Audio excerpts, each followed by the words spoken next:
Bloody hell, that's a sunny day. Morning all, welcome to the Friday Night Run.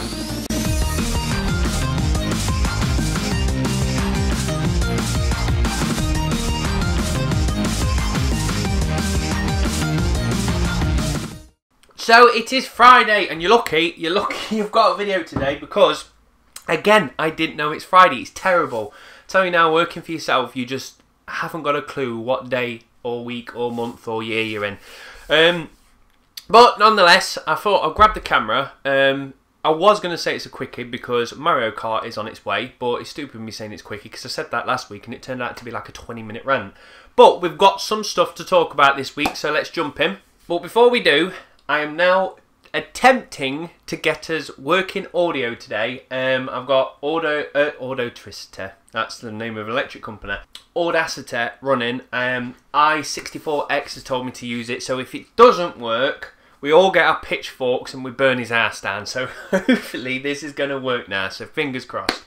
So the last time I spoke to you, I was telling you that I'm going to the 4K, and I've been there. I've seen it, I've come back, I've survived, and yes, I am very impressed. To be fair, it's not the gaming side that's impressed me more than anything, it's actually television. Mainly the upscaling ability, because HD channels now look really nice and sharp, but the biggest thing is the standard def channels, bless them that they're still broadcasting, look a lot better. They're still not amazing, but I used to look at it and go, oh, my eyes, that stings to look at you. But it's upscaled it to the point now and go, meh, that's acceptable. But the big thing, the thing that's shocked me more than anything is the colours. When I do play games now, I look at it and go, it's so rich.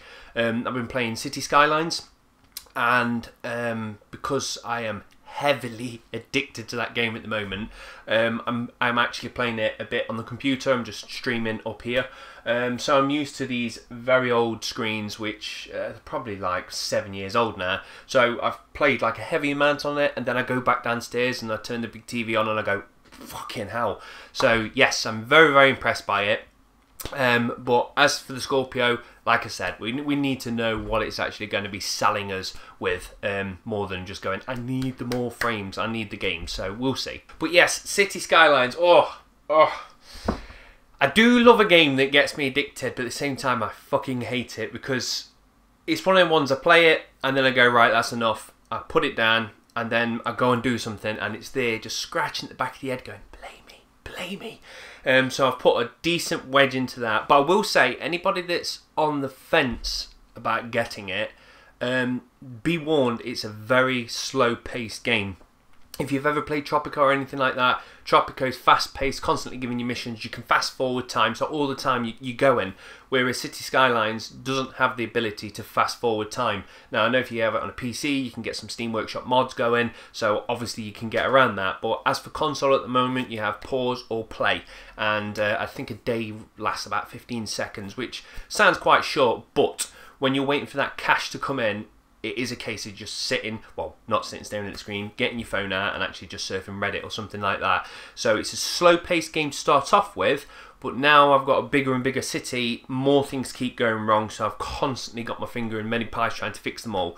But it doesn't give you any missions, this game. So if you like a game that gives you lots of missions and you're constantly doing something, this definitely isn't the game for you, but I really enjoy it. So I woke up this morning and Jo turned to me and she went, Nintendo's made another 3DS. I was like, Jesus fucking Christ. Not that I'm surprised. And I was like, I can't believe they've done another one. But it's not a new 3DS. It's a new 2DS. And to be fair, I actually think it's a good move. And it's a move they should have done a hell of a long time ago. Now, all it is it's practically a 3DS XL. Rip the 3D part out of it. And that's it. Now, when the 2DS first came out, even though it looks like a monstrosity, and I did bash it at the time, now with a daughter, Jessica, it makes me go, well, it makes sense, because if we give her a clamshell designed 3DS, the first thing she's going to do is snap it. So a 2DS, actually, it makes sense for a kid. It's a big tablet, you can't snap it, so that makes sense. So yeah, 2DS for kids, it's fine. For adults, I don't quite get it. I don't know why you would want a 2DS. But anyway, that's as far as the 2D side of things got. But I would have liked to have seen him roll out a 2DS clamshell a long time ago. When I was purchasing this TV, all the time I was making sure it didn't have 3D, because my old TV was 3D. I used it for all of, I don't know, 2 minutes, and then I was like, this is shit, it's boring. Yes, it's 3D, but I don't give a shit about it. It's not what I want my TV to do. So I paid for a TV that had something built into it which I never ever utilised, and the 3DS is exactly the same. When I first got the 3DS, I played it, and it was when we had Pilot Wings. Played that in 3D, I was like, oh, this is very cool. Turned it off, never turned it back on again. So all the time when Joe's been buying new 3DSs, because she does that every 4 hours, she's always buying one with the 3DS element built into it, which makes it more expensive, and she never utilises it. So for them to go, 3D is a gimmick, well, they've not said that, obviously, but I believe 3D is a gimmick. I'm glad they've dropped it, which means now they're going to be making units which have brought the price down, because there is no cost of building these special screens in it that make it 3D. So I think it's good, but at the same time I've heard people reporting this is a smart move now because it's brought the prices down, so if somebody couldn't afford one, they can now, which to that I reply, bullshit. If you really want to get into a 3DS or a 2DS and you've not been able to afford to, then it's still going to be cheaper right now to buy yourself a second-hand 3DS than it is to buy yourself a brand new 2DS. So I would say, who's the market for? But I know who it is for. It's Nintendo fans. They will buy it. Joe says to me, oh, I'm not buying this one. I was like, that's bullshit. No, I'm not going to buy it. I was like, yeah. I'll give her... Oh. I'll tell you what, she won't buy one just yet. As soon as a colour comes that she's happy with, she will be purchasing one. So yeah, normally I would go, who would buy this? Because anyone that wants one's already got one. But obviously there is collectors and people like to go through 3DSs like the fucking... I don't know. I don't know. I'm just in my head. I'm still comprehending how many times Joe's sold a 3DS to buy another 3DS. So I'd say she's probably on a 70th one. Maybe exaggerating a bit, but nonetheless.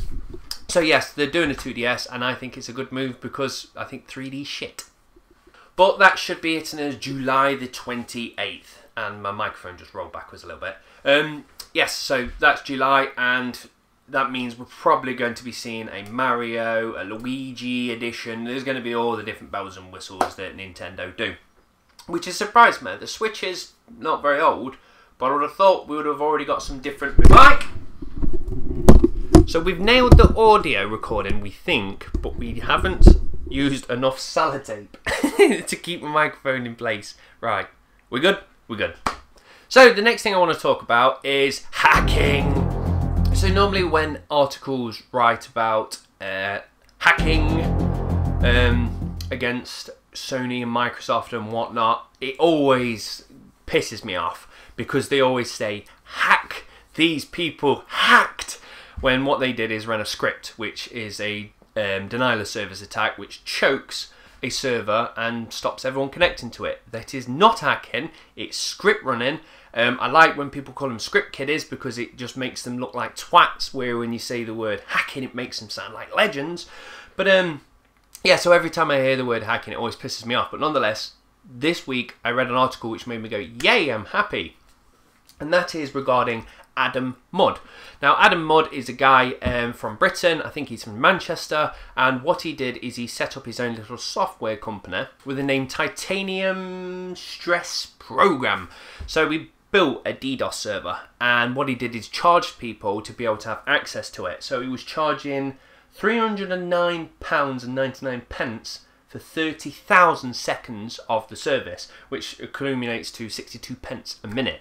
So if you wanted to DDoS a particular server, provided you have the IP address, you would pay him 62, well, you'd have to buy a larger pot, £300 worth, but you'd buy a set amount of minutes, you pump in the IP address, you hit the button, and you sit back going, I am Master Hacker.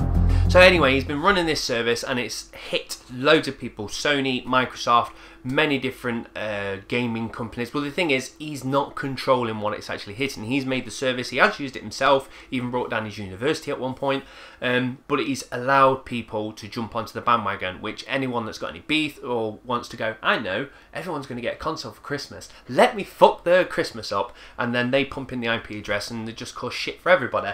So the good thing is, he's been picked up, he's been arrested, which I think is great. They've named him and shamed him, and I say good to that.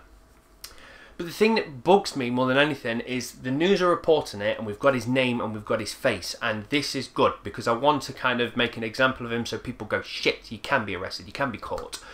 But what I don't want is every time someone does a DDoS attack, so Lizard Squad, the scary Lizard Squad, every time they do it, they do the hacking, then they claim we did it, and then a load of others claim we did it as well. And what happens is the media scoop it up and go, Lizard Squad have brought down these servers. And what you're doing is you're giving them credibility. You're making people believe there are this big bunch of hackers. And don't get me wrong, some of them may have the ability to do hacking and take credit cards and all or anything like that. But the point is, they do it for one reason. They do it to do a denial of service act so they can say, look at us, we caused this problem. Now, if the media didn't shine their light onto them, report it by all means. Say a DDoS attack has been hit against PlayStation or Microsoft. That's it. You don't need to say who claimed to have done it, because all you're doing is just giving them credibility, and they'll do it again and again and again. So I'd love to see them not mention the people, and also don't use the word hacking, because that gives them a massive fucking hard on. Say they ran a script. Go into exactly what a DDoS is. No one ever breaks it down. Most of us know what it is, but explain what it is so the normal thicko can look at it and go, oh, so they didn't do anything particular, they just had the script running repeatedly on loop. Oh, that doesn't sound very impressive. So try and just make them sound as small as possible. But nonetheless, Adam Mudd, he's been picked up, which is great because obviously he has his ability to be able to code and program, and he could have gone off and used that to get himself a job. But instead, I have to say now, his name is Mudd.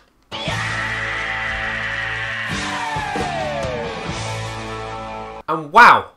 It's 13 minutes and I've got through my little rant, so either I'm speaking, it might be the coffee, it might be because I've just woke up, but I have actually got to the end of a rant and it has been quick. But that is good. Like I say, I'm going to go and play some Mario Kart if it's turned up. But at the same time, I'm also playing The Order, and I'm really liking it. I kind of heard people bash it and say it was quite small.